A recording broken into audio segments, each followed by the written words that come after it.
Hoje eu vou tratar do PLP 5 de 2026, que é o projeto de lei complementar para instituir o imposto sobre grandes fortunas. E antes de começar esse assunto, um assunto jurídico muito importante com grandes repercussões sobre o patrimônio das pessoas e dos grandes investidores com patrimônio acima de 10 milhões de reais, eu gostaria de pedir a você que acessa o nosso canal, que vê os nossos conteúdos, que faça a inscrição, marque o sininho para receber as notificações dos novos vídeos que nós lançamos diariamente aqui no canal.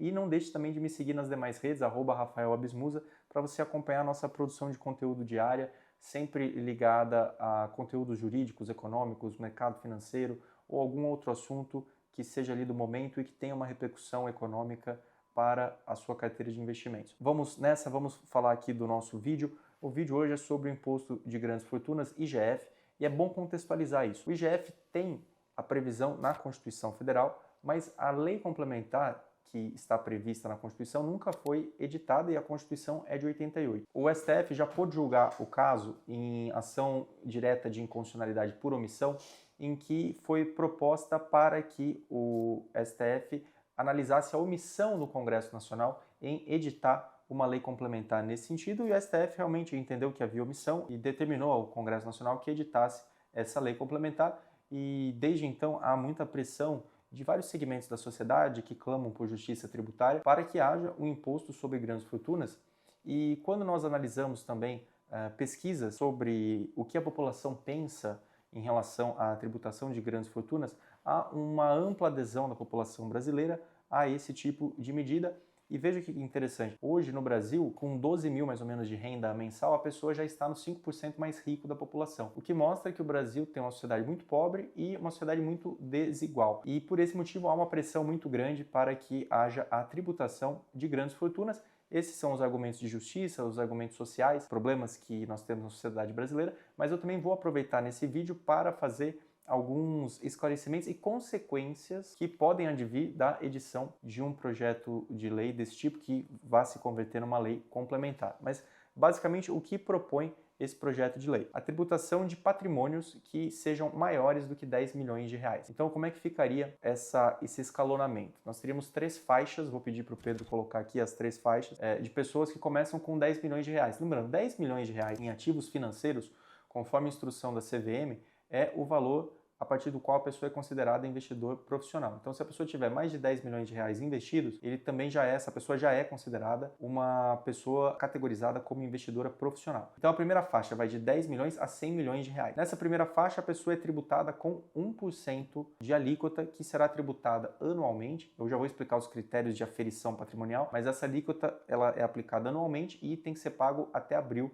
esse tributo de acordo com o projeto de lei. Lembrando, estamos discutindo aí num projeto de lei, não se tornou lei, então você aí que está nessa faixa, não se preocupe, porque ainda precisamos aguardar a conversão em lei para que haja efetiva aplicação, mas já é algo que vai para discussão no Congresso. A segunda faixa vai de 100 milhões a 200 milhões de reais, que tem aplicação de alíquota de 2%, e a terceira faixa é para patrimônios acima de 200 milhões, e aí haverá incidência da alíquota de 3% sobre a totalidade do patrimônio. Então agora você vai me perguntar, mas como é que esse patrimônio será avaliado até para que o fisco possa entender em qual faixa se insere essa pessoa? Muito bem, o projeto de lei prevê que haverá uma aferição de acordo com o valor de mercado. Se for uma sociedade, por exemplo, que não é listada em bolsa, ela vai ser apurada conforme o balanço patrimonial, o valor patrimonial da empresa, e aí esse vai ser considerado para a aferição da participação societária dessa pessoa.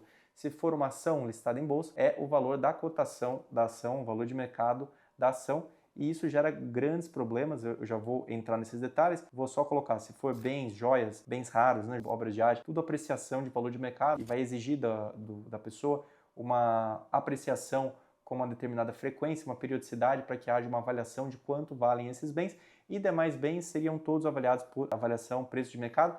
Imóveis seriam utilizados os valores venais, os valores utilizados para lançamento de IPTU. Essas seriam basicamente as principais bases de referência para os principais bens ou os bens mais comuns em que as pessoas utilizam para compor o seu patrimônio. E aí a primeira pergunta que vem é provavelmente a seguinte, tá, mas se é um grande investidor, um investidor da bolsa, como é que ele vai fazer? Porque a ação pode oscilar demais, ela pode cair 10%, subir 20%, e realmente esse é um grande problema. Por quê? Esse é um dos principais pontos em que eu sou muito crítico, porque no mercado acionário existem ações extremamente voláteis e que podem oscilar 50%, 40%, e de repente a pessoa vai pagar um imposto com base numa apreciação, mas ela não vendeu a ação, então não houve ainda o ganho de capital, mas a pessoa vai pagar o valor independentemente do ganho de capital, e o fato gerador seria o patrimônio da pessoa. Eu tenho uma certa ressalva em relação a esse tipo de fato gerador, porque gera uma insegurança tremenda.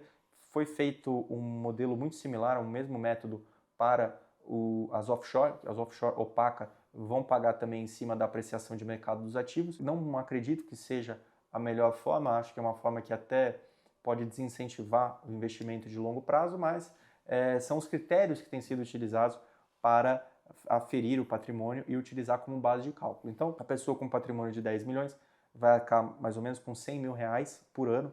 A pessoa que ultrapassar os 100 milhões já começa a pagar 2%. Então, se for uma pessoa, vamos supor aqui, que tenha um pouquinho mais de 100 milhões de reais e nós já fazemos essa aproximação, a pessoa já vai pagar 2 milhões por ano. E se for uma pessoa com 200 milhões de reais, ou um pouquinho mais de 200 milhões de reais, vai pagar 6 milhões por ano de imposto. É uma quantia muito grande. Pense, por exemplo, que seu patrimônio é um fundo de investimento e isso afeta a sua performance direta. Então, se você tem um patrimônio na faixa de 1%, você já perdeu 1% de performance ao ano. Se você tem mais de 200 milhões, você é um investidor sofisticado, você já perdeu 3% de performance ao ano na sua composição.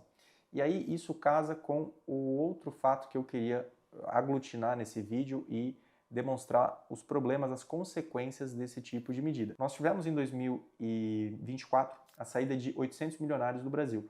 Lembrando, os milionários, aqui eu estou me referindo a milionário em dólar. Então, esse critério utilizado é de pessoas com patrimônio de mais de $1 milhão.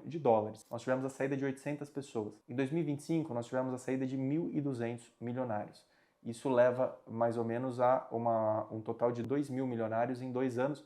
É um número bem expressivo, porque a pessoa pode falar, mas 2 mil pessoas não representam um número expressivo da população brasileira. O problema é que a concentração de patrimônio e renda está num percentual muito pequeno. Então, o 0,1% da população brasileira são mais ou menos 20 mil pessoas. Então, se nós pegarmos, e esse 0,1 é mais ou menos 50 milhões de reais de patrimônio.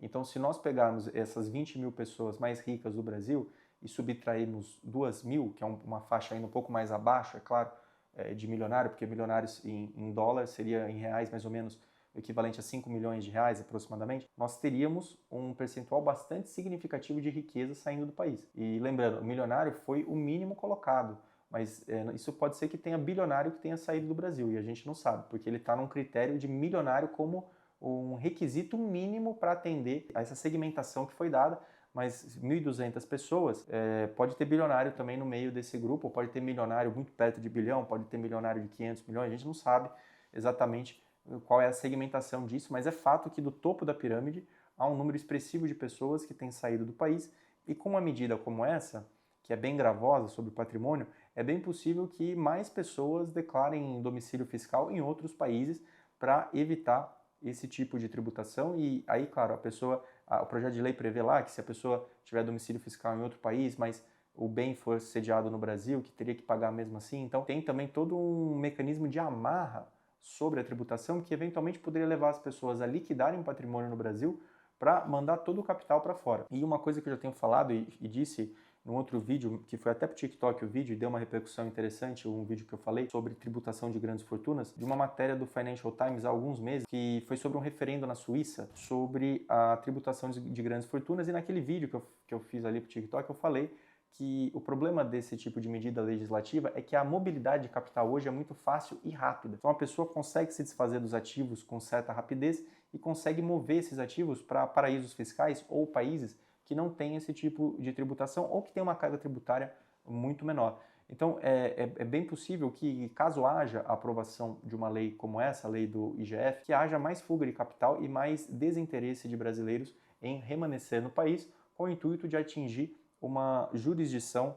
mais protetiva, mais benéfica ao patrimônio individual. E com isso, a ideia de causar justiça tributária e aumentar a arrecadação, porque lembrando, o projeto de lei prevê que esse valor tributado iria se dirigir a um fundo de erradicação da pobreza e, portanto, seria um fundo destinado a acabar com a situação de pobreza no Brasil consequentemente, gerar maior igualdade de renda entre as pessoas. Mas com a fuga do capital do país, é bem possível que esse efeito não seja alcançado e aí é mais uma frustração e mais um movimento de pessoas, de brasileiros que deixam o país, que acabam perdendo a sua identidade com o país, que acabam perdendo seu contato com o país e migram para outra jurisdição com o intuito de proteger o seu patrimônio. E aí, lembrando, hoje países que são muito buscados, você tem os Emirados Árabes, hoje Dubai é um hub financeiro, Singapura também é um país com uma otimização tributária, Panamá, temos países em que as pessoas constituem as offshore